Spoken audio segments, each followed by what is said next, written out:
And the next person I'd like to introduce you to is a lecturer. Her name is Janet Kirchheimer.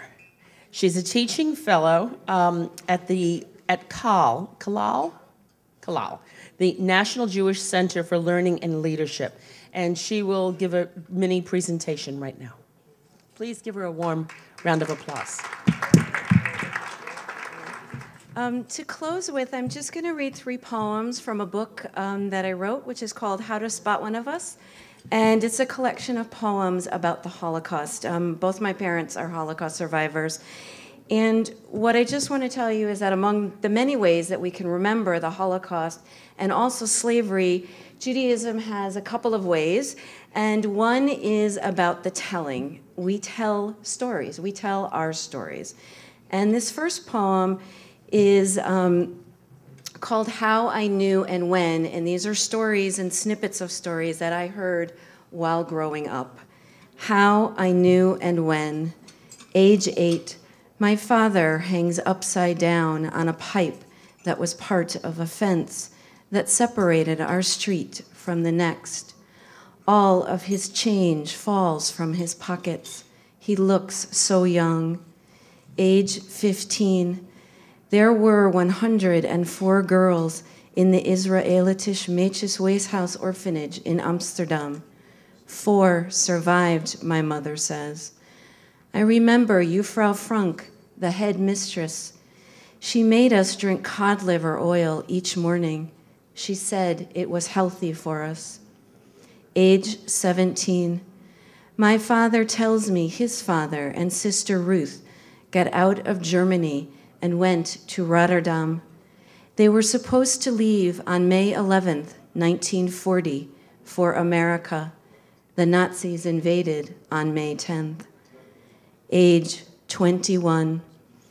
My mother tells me Tante Amalia told her that on the Queen Elizabeth to America in 1947, after she and Uncle David were released from an internment camp on the Isle of Man, she was so hungry she ate 12 rolls every day at breakfast.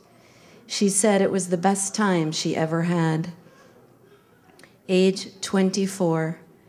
My father tells me Otto Reis got out of Germany in 1941.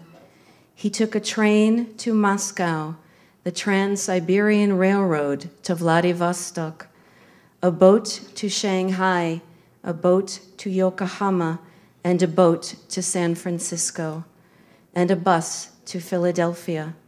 His wife and 3 sons staying behind. Carola Stein signed affidavits for them, but the government said she didn't make enough money. Age 31. My mother's cousin refuses to accept money that a rich woman left him. He says the money has too much blood on it. My mother tells me that in 1939, her cousin had asked this woman to sign affidavits for his wife and 2 daughters. She said no. Age 33. My father asks me to dial the number. His hands shake.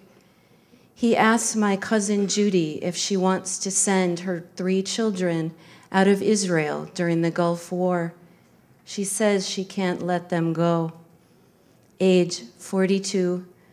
A waiter in a Jerusalem hotel tells my father he should come to live in Israel because it's home.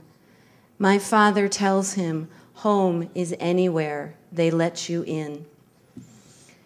And this next poem is about how the Holocaust doesn't end, and I'm sure, and I can only speak as the daughter of Holocaust survivors, but I'm sure for people here who are descendants of slaves that this is still part of your history. So this poem is called Family History. The doctor comes in, introduces himself, asks questions about my health. Good. Recent illnesses? None. Operations? Tonsils removed when I was 4. Maternal grandparents. Grandmother died at 92 from old age. Grandfather died at 66 from a heart attack. Paternal grandparents died before I was born. The doctor says it is important for my medical history to know how they died. So I tell him they died in Auschwitz.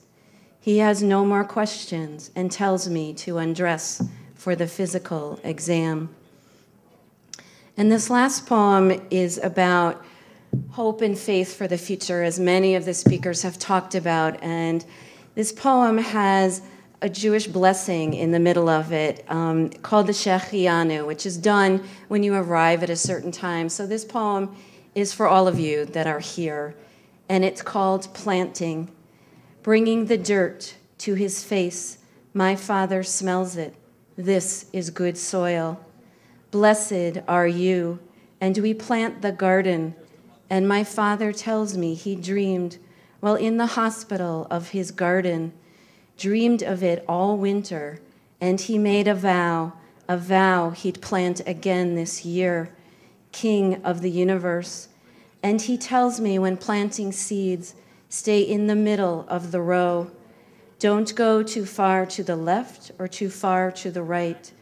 And each morning he goes to his garden, who gives us life, tends his plants the way he tends his children, whispers, grow, urges them to wrap their tendrils around the fence, hang on, and we water the plants, listen to water as it drips from leaf to the soil. And my Father tells me some days he can almost see the vegetables growing in the sunlight.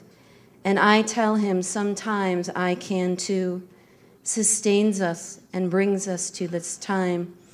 And before eating the vegetables, we make the blessing for tasting food the first time in its season. Thank you.